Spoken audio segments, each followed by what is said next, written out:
எல்லாம் அல்ல பரம்பொருளின் திருவருட்கருணையினால் இன்று ஆண்டாள் நாச்சியாருடைய 5வது பாடலுக்கான விளக்கம் பார்க்க இருக்கிறோம். மாயனை மண்ணு வடமதுரை மைந்தனை தூயபெருநீர் யமுனை துறைவனை ஆயர்குலத்தில் தோன்றும் மணிவிளக்கை தாயை குடல் விளக்கம் செய்த தாமோதரனை தூயோமாய் வந்து நாம் தூமலர் தூவித் தொழுது வாயினால் பாடி மனத்தினால் சிந்திக்க போய பிழையும் புகுதருவான் நின்றனவும் தீயினில் தூசாகும் செப்பேலோர் எம்பாவார். அதாவது வைணவம் என்ன பேசுது அப்படின்னா, இறைவனுடைய பாடலில் பரத்துவம் முதல்ல நாராயணனே நமக்கே பறை தருவான். நாராயணன் வைகுண்டத்தில் இறைவன் என்ன இருக்கிறான், என்னவா இருக்கிறான் அப்படின்னு பேசுகிறதுக்கு பேர் பரத்துவம் அப்படின்னு பேர்.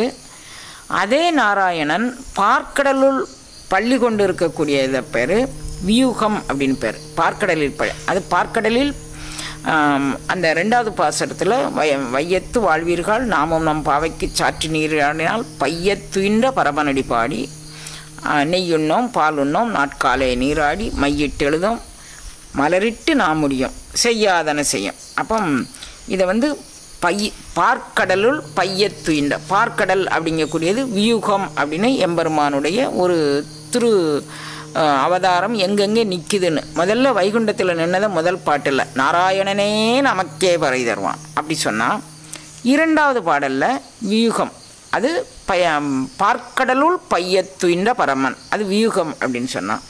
அதுக்கப்புறம் அவதாரம் ராமாவதாரம், கிருஷ்ணாவதாரம், நரசிம்மாவதாரம், அது மாதிரி அவதாரங்களை சொல்ல வரும்போது அதுக்கு அடுத்த பாடலில் ஓங்கி உலகளந்த உத்தமன் பெயர் பாடி அவதாரம் வாமனாவதாரமாக வந்த திருவிளையாடலை அதுக்கு அடுத்து சொன்னான். 3வது பாடலில் அதுக்கு அடுத்து ஓங்கி உலகளந்த உத்தமன் அப்படின்னு சொல்லிட்டு இப்போ அதுக்கப்புறம் உண்டான பாடலில் என்ன சொல்கிறாங்க, அந்தர்யாமித்துவம் யோகிகளும் முனிவர்களும் அப்படின்னு அதுக்கு அடுத்து சொல்ல போகிறான். பையத்துயின்ற பரமனடி பாடின்னு அதில் அதை சொல்லிவிட்டு அதுக்கு அடுத்த பாடலில் யோகிகள்லாம் எப்படி துயில்றாங்க அப்படின்னு சொல்கிறாங்க. அப்போ இறைவனுடைய வைகுண்டத்தில் இருக்கக்கூடியது, பார்க்கடலில் இருக்கக்கூடியது, அவதாரமாக வரக்கூடியது, யோகிகள் மனதில் அந்தர்யாமியாக நிற்கக்கூடியது, அப்புறம் அர்ச்சாவதாரமாக திருக்கோயிலில் நிற்கக்கூடியது. இந்த 5 நிலையும் வைணவர்கள் மிக பெருசாக பாராட்டுவாங்க. ஆனால் அந்த யோகிகள் நம்ம யோகம் பண்ண முடியாது, நம்ம மனதுக்குள்ள அவர் எப்படி நிற்காரு அப்படிங்கிறது நமக்கு தெரியாது. அப்படிங்கிறதுனால அர்ச்சாவதார மூர்த்தியாக திருக்கோயில்களில் இது எழுந்தருளி இருக்கும் அந்த மூர்த்தங்களையே அர்ச்சாவதார மூர்த்தம் அப்படின்னு சொல்லுவாங்க. அவதாரமாக வந்தது வேற, நம்மளை மாதிரி மானுட பிறப்பெடுத்து வந்தாங்க. ஸ்ரீகிருஷ்ணன் தான் தன்னை முழுமையாக வெளிப்படுத்தி கொண்டார். ராமன்லாம் 2 இடத்துல தான் வெளிப்படுத்துகிறாரு தன்னுடைய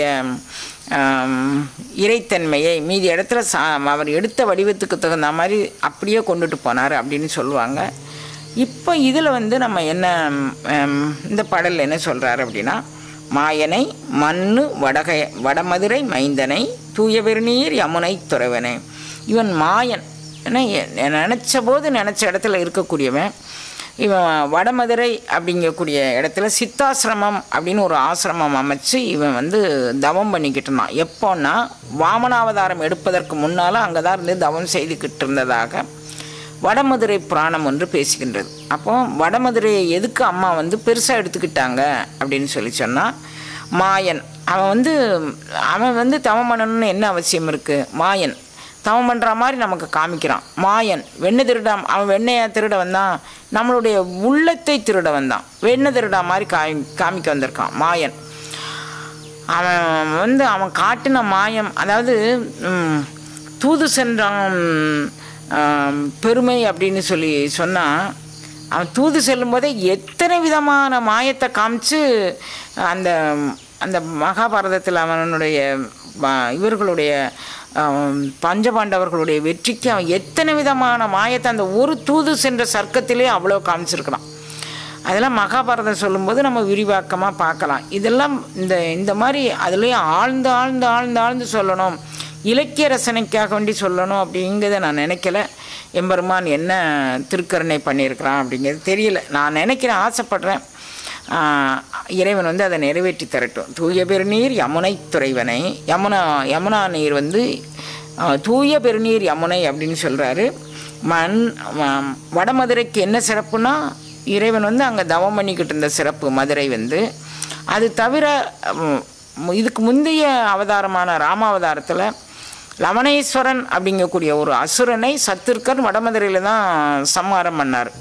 அப்போ அதுக்கெல்லாம் எங்கே மூலம், வேர் எங்கே அப்படின்னா இந்த பரமன் தான் வேர். அதனால் இவன் மாயம் பண்ணி அவங்க எல்லாம் அந்த வெற்றியினுடைய சின்னமாக இருக்கக்கூடிய அந்த மதுரையை பற்றி பாடும்போது, மாயனை மண்ணு வடமதுரை மைந்தனை, வடமதுரைக்கு சொந்தம் அவன், அங்கே இருந்ததுனால வடமதுரை மைந்தனை அப்படிங்கிறார். இப்போ நம்ம இங்கே கடைநல்லூர், இங்கே அந்த கடைநல்லூர் அம்மாவா அப்படி சொல்லுவாங்க.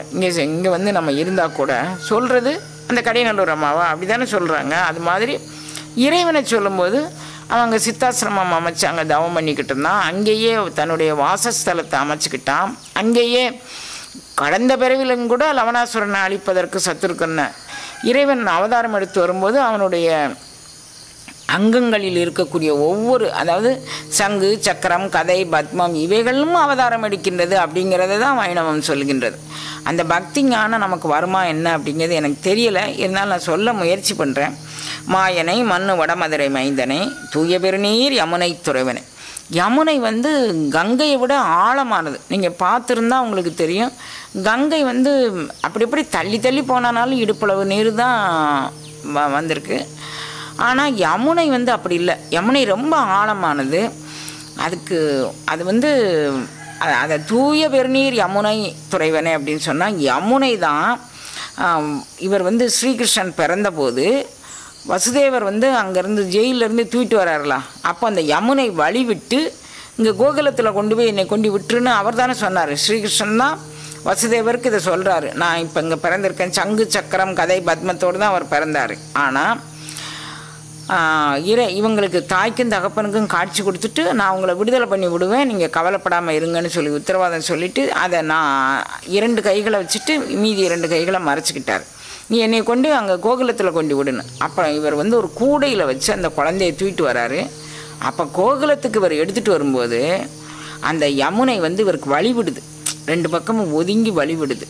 அப்படி மாதிரி உண்டான இதில் நம்ம இதுலிங்கிற திருக்கண்டியூர் அப்படிங்கக்கூடிய திருத்தலத்தில் இப்போ நாயன்மார்களுக்கு வழிவிட்டு இந்த பக்கமாக வந்த பெரிய கங்கை வந்து, அதாவது காவிரி வந்து ரொம்ப பெருக்கெடுத்து ஓடும்போது இந்த பக்கம் கண்டியூர் இருக்குது, அங்கே வந்து வணங்க முடியலேன்னு சொல்லி ஏங்கிய நாயன்மாருக்கு அதை வந்து வழிவிட்டு காமிச்சதாக புராணம் சொல்லுகின்றது. இப்போ நாம் வந்து அப்போ வழிவிட்டு நம்மளை கூட்டிகிட்டு போகிறது அப்படிங்கிறது நமக்கு ஆன்ம லாபத்தில் நாம் முத்து குளிக்கக்கூடிய இடத்துல நமக்கு என்ன தடை ஏற்பட்டாலும் அந்த பஞ்சபூதங்களும் நமக்கு வழிவிட்டு நம்மளை ஒரு நெறிப்படுத்தும் அப்படிங்கிறத காமிக்கிறதுக்கு தூய பெருநீர் யமுனை துறைவனை, ஆயர் குலத்தினில் தோன்றும் அணிவிளக்கு. அவன் இவ்வளவு பெருமை படைத்தவனாக இருக்கலாம், ஆனால் அவன் எதை ஏற்றுக்கிட்டான் அப்படின்னா, நான் ஆயர் குலத்தில் பிறந்திருக்கிறேன் அப்படின்னு சொல்கிறது தான் அவன் பெருமையாக எடுத்துக்கிட்டான். நான் இடையன் அப்படின்னு சொல்கிறான். இடையன்னா என்ன?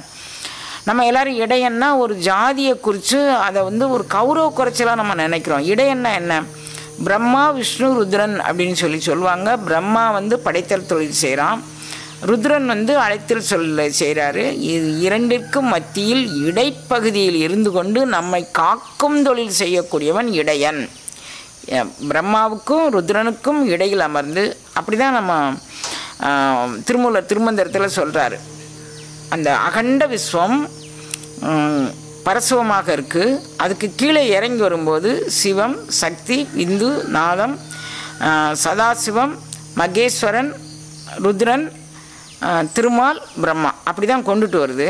அப்போ அந்த ருத்ரனுக்கும் அப்புறம் பிரம்மாவுக்கும் இடையில் இவன் இருக்கிறதுனால இடையன் அப்படின்னு பேர்றான். அதனால் இவன் ஆயர் குலத்தில் தோன்றுன அணிவிளக்கு அப்படின்னு சொல்லி ஆண்டாள் வந்து அதை பாடுறான். ஆயர் குலத்தில் தோன்றும் அணிவிளக்கை தாயை குடல் விளக்கம் செய்த தாமோதரனை.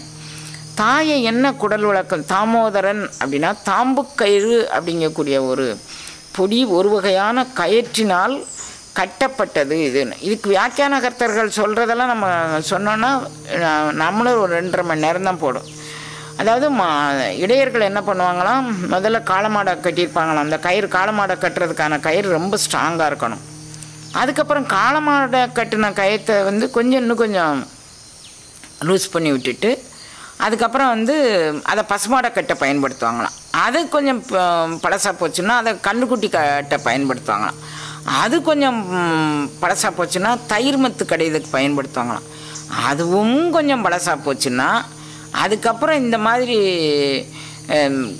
வேறு மற்ற காரியங்களுக்கு பயன்படுத்துவாங்களாம். இப்போ அம்பாள் வந்து அவன் அம்மா யசோதம்மா எல்லோரும் உன் பையன் திருடிட்டான், உன் பையன் அதை செஞ்சிட்டான் இதை செஞ்சிட்டான் அப்படின்னா எல்லோரும் கம்ப்ளைண்ட் கொடுக்கும்போது அந்த தாம்பு கயிறை எடுத்து தன் பையனை கட்டுறதுக்கு அவள் பயன்படுத்தினா, கண்ணினுள் சிறு தாம்பினால் கட்டுண்ண பண்ணிய பெருமாயன் அப்படிங்கிறாரு ஆழ்வார். கண்ணினுள் சிறு தாம்பினால் கட்டுண்ண பண்ணிய பெருமான் தாமோதரனுக்கு வயிற்றில் தழும்புகளுடைய கயிறு கட்டினால் ஏற்பட்ட தழும்புகளுடைய பெருமான் அப்படின்னு அவருக்கு பேர். பெருமாள் இவர் சொல்கிறாரு, ஆழ்வார் சொல்கிறாரு, நான் அவங்க குருவனுடைய மகிமையை சொல்கிறதுக்கு இந்த பாட்டு சொல்கிறார். கண்ணினுள் சிறு தாம்பினால் கட்டுண்ண பெருமாயன் அப்படி நான் சொல்லும்போது என் நாவில் தித்திக்கலை. ஆனால் நம்மாழ்வார் பேரை சொல்லும்போது என் நாவு தித்திக்குன்னு அவர் குரு மகிமையை பற்றி சொல்கிறாரு. இப்போ இங்கே அந்த தாம்பு நாள் கட்டுண்ண பண்ணிய பெருமான் அப்படின்னு பண்ணிய பெருமாயன் அப்படின்னு அவர் சொல்கிறார். ஏன்னா அவங்க அம்மா லொங்குன்னு ஓடுறாளாம். அந்த பையன் பிடிச்சி கட்டி போடணும், எல்லோரும் வந்து உன் பையன் திருடுறான்னு, இனிமேல் நீ போய் அடுத்த வீட்டில் போய் திருட போகக்கூடாதுன்னு சொல்லி ஒரு உரலில் கட்டி போட்டுறாளாம். அப்படி கட்டி போடும்போது இவன் வந்து இவனை துரத்திட்டு அந்த அம்மாவால் ஓட முடியலை, நின்று திரும்பி பார்க்குறானா. அவங்க அம்மா வேத்து பூத்து வலிஞ்சு இவனை பிடிக்கிறதுக்கு ஓடி வந்துக்கிட்டே இருக்கிறாங்க. பாவம், ஐயோ பாவம். என்ன நம்மளால் அவனை கட்ட முடியுமா? அவன் பக்தி வேலையில் படுவோன்னு காண்க. அவன் பக்தி வேலையில் தான் பட முடியும். அகப்படுத்தி ஆட்கொண்டு அருமை காட்டுவான். அதனால் யாரெல்லாம் அவனை விரும்புகிறாங்களோ அவங்களுடைய பக்திக்கு அவன் ஆட்பட்டு எளிமையாக நான் வந்துட்டான். அதனால் கட்டுண்ண பெருமாயன் கட்டுண்ண பண்ணிய பெருமாயன் அப்படின்னு ஆழ்வார் பாடுறாரு. இப்போ இவன் அம்மா அது சொல்கிறான். ஆயர் குலத்தினில் தோன்றும் அணி விளக்கு தானே ஒளிரக்கூடிய அணி விளக்கு, இது தானே ஒளிரக்கூடிய விளக்கு. ஒரு தத்திப்பெட்டி, ஒரு விளக்கு, அதில் திரி, ஒரு எண்ணெய், 5 பேர் அதுக்கு துணை வேணும். இது இல்லை, தானே ஒளிரக்கூடியது, யாரும் தூண்டிவிட்டு ஒளிரக்கூடியதில்லை. ஆயர் குலத்தில் தோன்றும் அணி விளக்கை தாயை குடல் விளக்கம் செய்த தாமோதரனை. ஒரு ஒரு ஒரு குளத்தில் ஒரு மெய்ஞானி பிறந்தான். மூவேல் சுற்றம் முரணொரு நரகிடை ஆளாமே காத்தருள் அரசு அப்படிங்கிறாரு. 21 தலைமுறைகளை மகோன்னதமாக கொண்டாடக்கூடியவன். 21 தலைமுறைகளை நீ பிழைச்சிட்டு போ, நான் வந்து உன்னைய காப்பாற்றுறேன். ஏன்னா அங்கே ஒரு மகான் பிறந்திருக்கிறாரு, அங்கே ஒரு யோகி பிறந்திருக்கிறாரு, அங்கே என்னையே சதாவும் நினைத்து கொண்டு இருக்கக்கூடிய ஒரு ஜீவன் பிறந்திருக்கு அப்படின்னு இறைவன் வந்து நினைப்பானா. அப்போ பெருமாள் பிறந்த பிறகு அவங்க அம்மா அப்பா இன்னொரு தாய் வயிற்றில் போய் பிறக்க போகிறாங்க. இப்போ நம்ம ஏரியாவில் சொல்லுவாங்க தாயை குடல் விளக்கம் செய்த தாமோதரன்.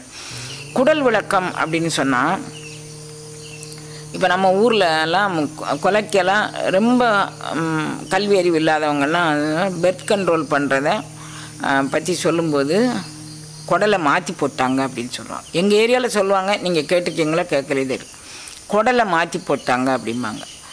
அப்போது இந்த வார்த்தை வந்து அங்கே தான் இருந்து வந்திருக்கும் போல இருக்குது. தாயை குடல் விளக்கம் செய்த தாமோதரனை. இனிமேல் வந்து அவங்க பிறக்க வேண்டிய அவசியமே கிடையாது.